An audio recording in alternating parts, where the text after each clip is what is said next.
Welcome. Can you state your name and age for the record, please? Alec Gray, 30 years old. Thank you, Alec. How are you doing tonight? Can I get you anything to drink? I'm alright. A cup of coffee would do nice. Just want to get back home to my family. And where does your family live? I live in a small town called Riverton in Kansas. It's just off Route 66 and 70th. You can't miss it. So, why don't you tell us what happened on your way home?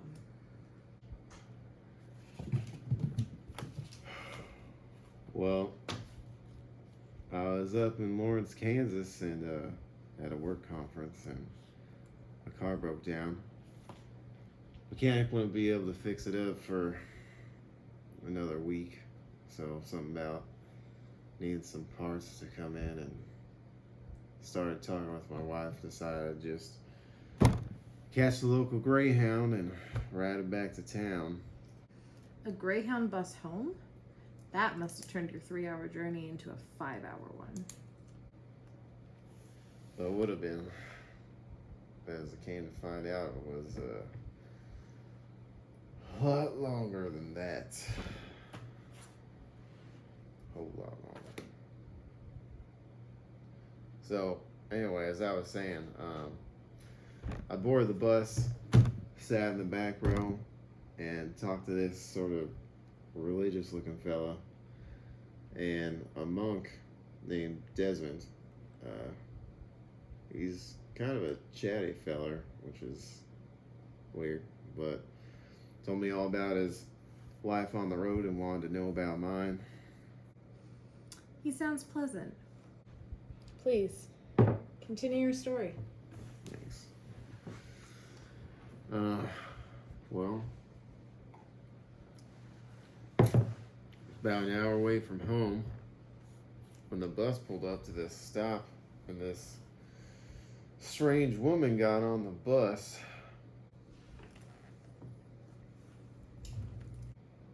She was this small, old, frail looking woman, but with what was strange was her eyes. Alec? Sorry. Right, the eyes. She sat down at the back of the bus, and she was right not too far away from Desmond and I, next to some other younger woman. It was quiet, peaceful almost, and I was just about to sleep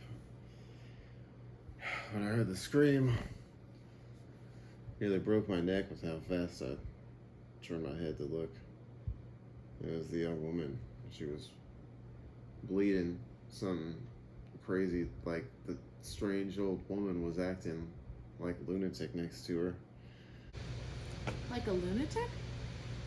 Yeah, like straight out of an asylum. Just got a few screws loose and whack job insane lunatic, and she was doing all this twitchy and jerky movements, and her body was making these cracking sounds in odd places.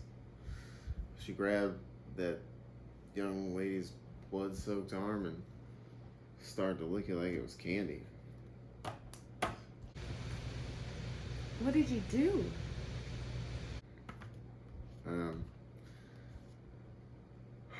Well, I wasn't just gonna sit there, that's for sure. I got up with the bus. I got up on the bus, and I went to the driver, and I picked up a cannibal a couple miles back.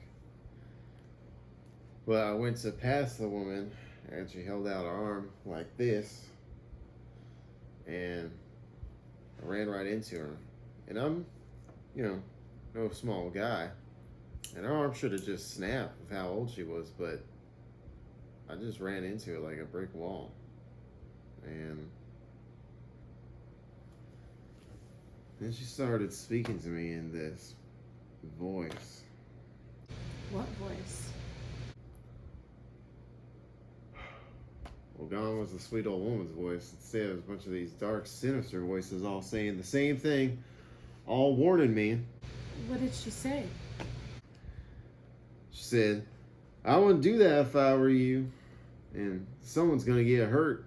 And we won't want that now, will we?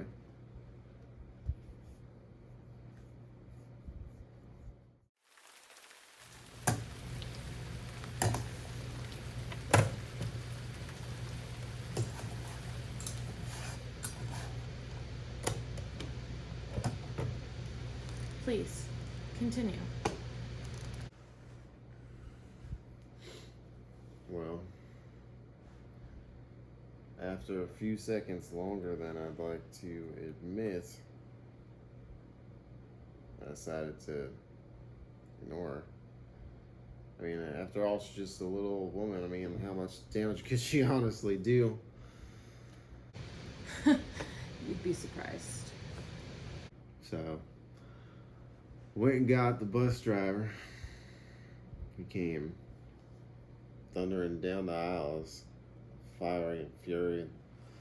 But I swear I'd never seen anyone so innocent as this old woman, or just looked like she was innocent, I guess. In the blink of an eye, she had the bus driver back in his seat and driving down the road again. The bus driver wasn't concerned at all. Not even Lil. So I head back to my seat, but this time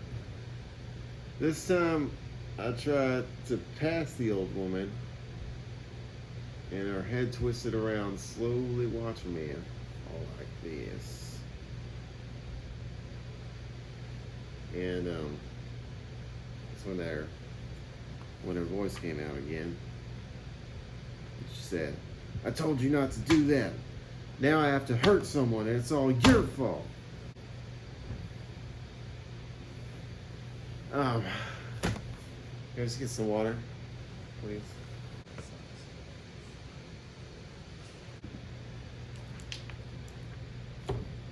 Thanks.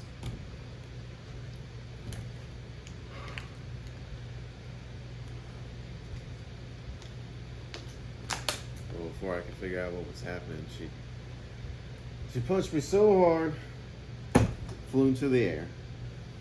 And there were people screaming everywhere, but I mean, I couldn't hear them because she just knocked the wind straight out of me. The old woman punched you so hard you lifted off the ground? Yeah. Trust me, I wouldn't believe myself if that hadn't happened to me. The police were called and the bus pulled over. Desmond, bless his heart, was bited beside me in an instant. And then we get back to my seat, I've been started yelling. And what about the woman? Well, that's the thing. She returned to her seat and didn't move a muscle. It was like as if it was like she was a statue. Then your people came in, escorted everyone off the bus, and everyone except for me and Desmond and the woman.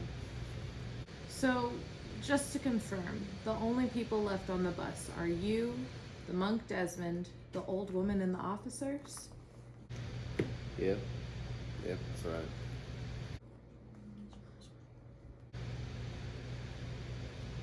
There was at least 5 officers on the bus. 2 women, 3 men, and after the first woman checked in on me and Desmond, she told us we could leave. And I stand up to leave, and that's when the old woman starts up again. She starts moving, as in moving with me, like her and I are connected or something. And I don't know how she did it. I don't know what was going on, but she wasn't even looking at me, but yet she knew exactly how to do the same thing I was doing. Like I'd never seen anything like it.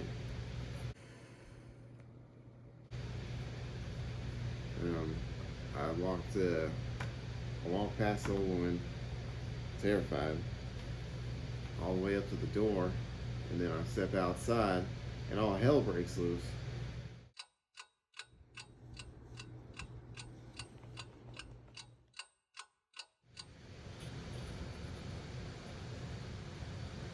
Old woman attacked. She grabbed the first officer, pinned him to the ground, and it was so fast I didn't even see it. The officer tried to fight, but she couldn't. Because the little lady was so strong. It was over so quick. And all I remember was seeing all these teeth grew out fangs. An officer screaming, and she bit into her neck, and just blood running everywhere. It was awful. Just kept screaming the whole time, screaming always. And the officers tried to help, but they couldn't help. She was dead already.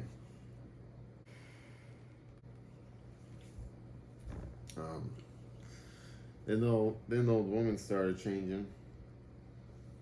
Grew really, really young right in front of me.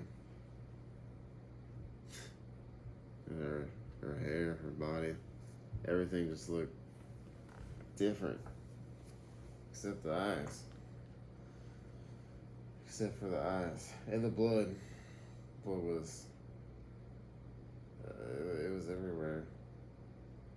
Never seen so much before. And I heard gunshots. I saw gunshots. But she didn't even flinch. Just like she just healed right there. And she grabbed the man. You mean the other officer she killed? Yep. I could still see his face when she broke his neck. It haunts me. I haven't had decent sleep in weeks. Then she set her sights on me, and her eyes were glowing that deep red.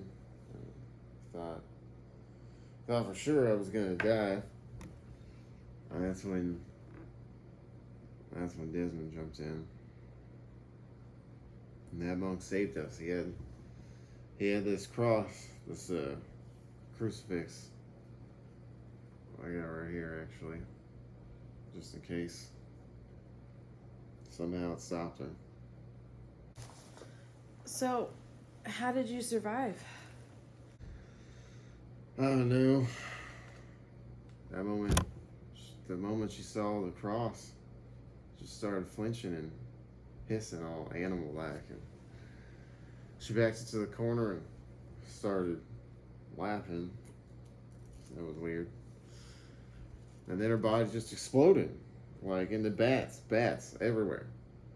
And we couldn't see anything because, I mean, there had to be thousands of them, and filled up the whole dang bus.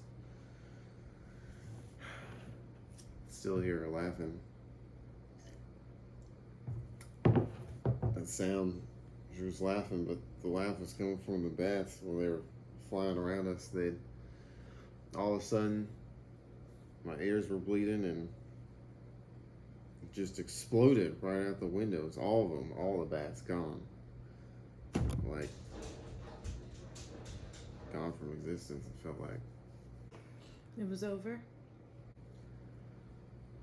Yep. It was over. And the silence was loud, I guess. And my ears were ringing. I could still hear those screams echoing in the night like a voice that can't forget.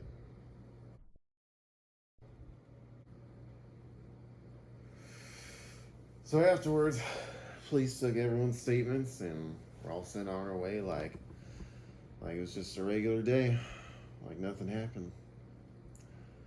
But it happened. I was there. Remember it. It's okay, Alec. You're doing great. We're almost done here.